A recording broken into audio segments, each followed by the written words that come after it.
What's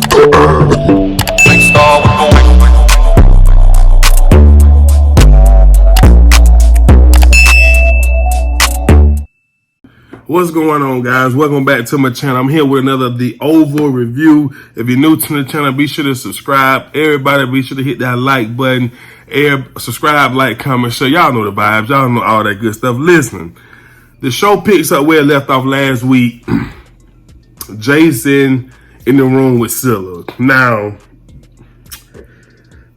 Cilla questioning Jason. She bringing up Jean. He asked her, why is she in his room? And she like, we short staffed. I'm helping out because the girl that normally cleans your room, Jean, she not here. And so she asked him, does he know where she could be? Yada yada. And so he pulls the card. Now the boy is he's smarter than what we was led to believe prior to this episode. He was like, well, from my understanding that she's having problems with her boyfriend. He's been very aggressive, threatening her from when my sister was in his trunk.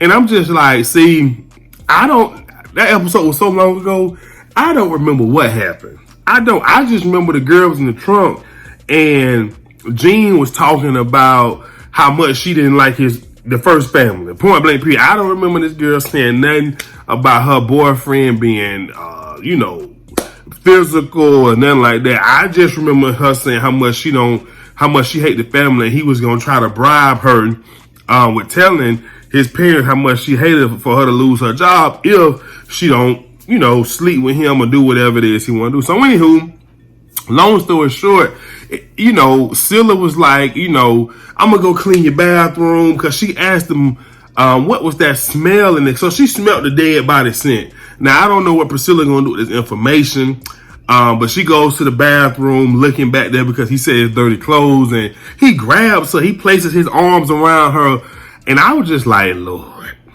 he finna have another victim. And I don't know. Look, I kind of want to see him in action. I mean, you know what I'm saying? I don't want Priscilla to die, but I do feel like in order for him as well as his family to be taken down, somebody gonna have to slip up, and I think it's gonna have to be him, because unfortunately, I don't see Victoria putting hands on staff. I don't. She gonna put hands on her children, but I don't see her putting hands on staff. And Hunter, all he really care about is, where he get his next nut from. And I mean, we've had a president in the White House who had a whole mistress there the whole time, so that's not gonna work. So I think it's gonna have to be Jason to end up slipping up and doing something. But anyways, he let Jean go. And like I said, I was surprised, because I didn't think it was a good idea for Jean to even go in there looking around, and especially when he called her, I didn't think it was a good idea that she was entertaining a conversation with him. I don't know, that just kind of made me whatever. So anywho, outside of Jason's room, Victoria called Sam up to apologize, but really she called him up to say, Agent Yuma is dead. She was the head of my security team, and now I want you, right? And so in the midst of their conversation, Sam is trying his hardest not to give her any type of body language that's going to make her come on to him again, because Priscilla got him shook. So shook, he's scared to do his job. So she tells him to sit down. He don't want to sit down. He want to stand. Even when she said that she want him to be the head of her team, he's like, I'm a supervisor. That's kind of impossible. That order would have to come down from, higher than I. And she says, well, I'm the first lady. It don't get much higher than me.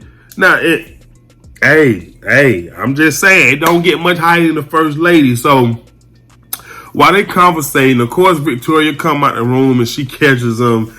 And I don't know. It's like Victoria was trying to get a rise out of Cilla. She goes to, rubbing on Sam's thigh and rub his hand and say, you have such a modest man. And Cilla say, yeah, he only when he's sitting down or something like that. And so look, they get into a back and forth low key about titles. She called, she asked Victoria, has she seen Jean, the maid? And Victoria's like, Victoria called her maid, and Priscilla was calling the housekeeper. And they just going back and forth about a title. And Victoria like, newsflash, a maid is a housekeeper. And so she also, made a joke about Priscilla's job as being a chef. Oh my bad, executive, I don't know, chef. So I was just saying to myself, okay, Priscilla, you big and bad. This is your opportunity to go ahead and let her know what the deal is and what it ain't gonna be. She just gracefully bowed out, and she was supposed to go and get them some tea. Now, while I'm on this subject, I'm gonna just go dead it. So she goes to the kitchen. She catches Richard and Frida in there flirting, and she runs Frida off, and Richard basically tell her that he taking Frida out on a date.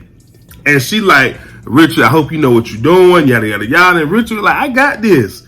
Don't worry about this, And then, Richard asked her, does she know? Because she know why he doing and why he mad at Nancy. But he asked, do you know who the baby father is? Who Piggy father is? And she says no.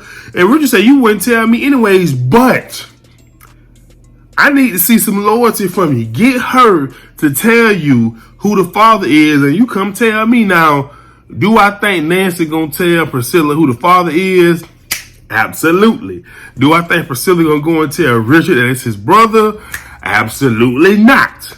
So she need to just bow down gracefully. Let Richard do his thing. This the first time in over 30, 40 years he done been in the field, and he feel like it's easy, old pimp back in the streets. Leave him alone and let Nancy take care of her own home, Priscilla. You need to deal with yours. You understand where I'm coming from? So anywho, from there, moving on, I don't know what happened. Priscilla left. Sam comes down. Priscilla never came up with the tea. And Richard said she fixed the tea is right there. And Sam pulls the tea out to tell Richard to basically wash the picture very good and bring the tea up, yada, yada, yada. So he just making sure Priscilla don't poison Victoria like she was threatening to do anyway. And so anywho, moving on this episode, Miss Nancy is in the kitchen. She cleaning up, washing dishes, trying to get the house all nice and tidy for Richard when he come home. She go in the garbage. She noticed there's a pregnancy test in there and it's positive. We knew Sharon was going to be pregnant, but I'm going to just go ahead on the limb. It's Barry baby. Unfortunately for us drama lovers, it's going to be Barry's baby. But it's going to be some doubt because Kareem going to be like, that's my baby. I want a DNA test. I was hitting that too. That's what's going to happen. I'm almost certain. So anywho, Barry comes downstairs and she asked Barry why he didn't tell her. And of course, Barry like, what are you talking about? And so Barry was like, she didn't tell me because it's probably Kareem's baby. Then Nancy was like, boy, that ain't true. That girl love you. And Barry say, love ain't enough. It wasn't enough to keep you from cheating on dad. And Nancy like, I ain't taking this from you. I'm not taking this from you too. So go on. And so Barry, and so he tried to justify what what his mother did by saying the kind of person she is, she would never get an abortion and yada, yada, yada. And that's why Sharon hadn't told him, because she's thinking about getting an abortion. So he need to go to the drugstore and see Sharon. And I'm just saying to myself, Lord, I hope this girl done got rid of this baby already before he get there, because I just can't take it. So meanwhile, Nancy trying to convince him to go to the funeral home to, do some funeral arrangement for Pickett. And I'll be so happy when they have this funeral, but I'll be even more happy when we find out who the pappy is. You understand what I'm saying? So anyways, moving on. Kyle, he gets rid of Jean's body and he calls Donald. He done pulled up to the house. He done tell, I'm here, I'm dropping off some things. It's time for us to have more than a healthy sex life. It's time for us to have a healthy relationship. And as he walks in, Lily is in there. Now, Lily, she played it cool. She was smooth. It wasn't a hiccup. She was just like, you can take that bag and your shit in this trash bag and get it going. Like, that's not happening.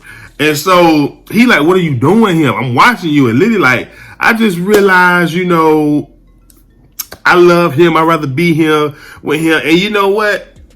In that, Kyle ain't gonna leave this Lily thing alone. So of course he called and tell Donald about it, but Donald in the meeting with the president, and we'll get that to the second, but Kyle is not gonna leave this Lily situation alone. He thought he was moving in. It's about to go down. Do you understand what I'm saying? So anywho, also this episode, Max and Bobby, they trying to see who balls hang the lowest. They both trying to take down the administration for different reasons, but they on the same, got the same agenda. They on the same team. Max want to get revenge for Kyle trying to kill him and frame him for, you know, the whole situation with Uma. And Bobby's just trying to be with Lily. And so they pulling guns out on each other and say, I don't know you. I don't know your motive. And Max is like, you known Kyle longer. You need to start talking. And he talked too much. He said that he was in the Army, Secret Service, all of that with Kyle. He got drunk. Kyle went down on him, gave him some head. I die on that sword. You feel me? That's something you die on, Bobby. Like, why would you tell another man, if you're not gay, why would you tell another man that another man got you drunk and sucked you up? Like, that's some simp shit. That's shit you keep to yourself. You die on that. You take that to the grave. So, I don't know. They calm down, so they happy. So anyways, moving on. This episode, the president, Franklin, whatever his name is, shit. He expressing to Donald how he's so stressed out about these kids and how he has no power. He's only there to push Victoria's parents' agenda.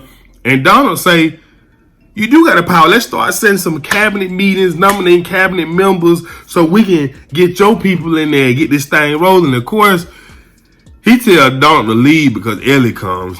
He thinking he just about to hit. He kicked Donald out. Ellie was like, I told you this is going to be on my terms. And he messed around and called her, it wasn't Ellie, but Felly. I don't know. He called her the wrong, that wasn't even her name. He think he just about to get some draws. Next thing you know, Donald, he comes back in. And Donald is telling her to get out and asking the girl, do she got her panties, because he finna work. Donald pretty much dragged this man to go have a cabinet. Finally, Tyler. This man has been in the White House now and has not done not one briefing, meeting, or nothing. So it's ridiculous. So Ellie, she coming up the hall. She sad. Her little boy to her. He pulls her in the office. I told you he don't want you. That's why you got that look on your face. Man, listen, man. It's just certain people you can't compete with. It don't matter what you think about your girl. If your girl chooses, you feel me, somebody else, and you can't compete with them, charge it to the game and go and get the next. Ellie told him straight up, he was her ticket out and she was his arm candy. That's it, bro. Go on about your life. Go find you another little mixed girl to deal with. So anyways, Kyle shows up to the White House. He go in, talk to Donald, telling Donald Lily is back. Donald calls her. Lily plays it off. She said, I don't want to start over. I love you too much. I hate that I love you. I'm back. He hang up the phone. Donald is trying to tell Kyle this is good for us. She's going to play the game. Kyle ain't trying to hear it. Kyle is not trying to hear it because he like, I'm not going to be able to move in now. So nevertheless, Kyle say he going to be on her like white on rice. Donald calms him down, say this is good. She can never compare to you. They start kissing and Alan comes in and catches him. Now, I mean, if I was Alan, I would have just hurried up and turned around and left, but he stood there till they finished to say what he had to say. Like, nah, bro, you should. That's why you call in before you come in. But nevertheless, that was the episode. If I missed out anything, y'all let me know in the comment section below.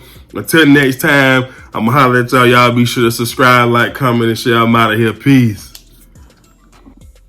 Hey, appreciate you for watching the video. Be sure to subscribe to my channel and check out all of the other Al Beer review videos.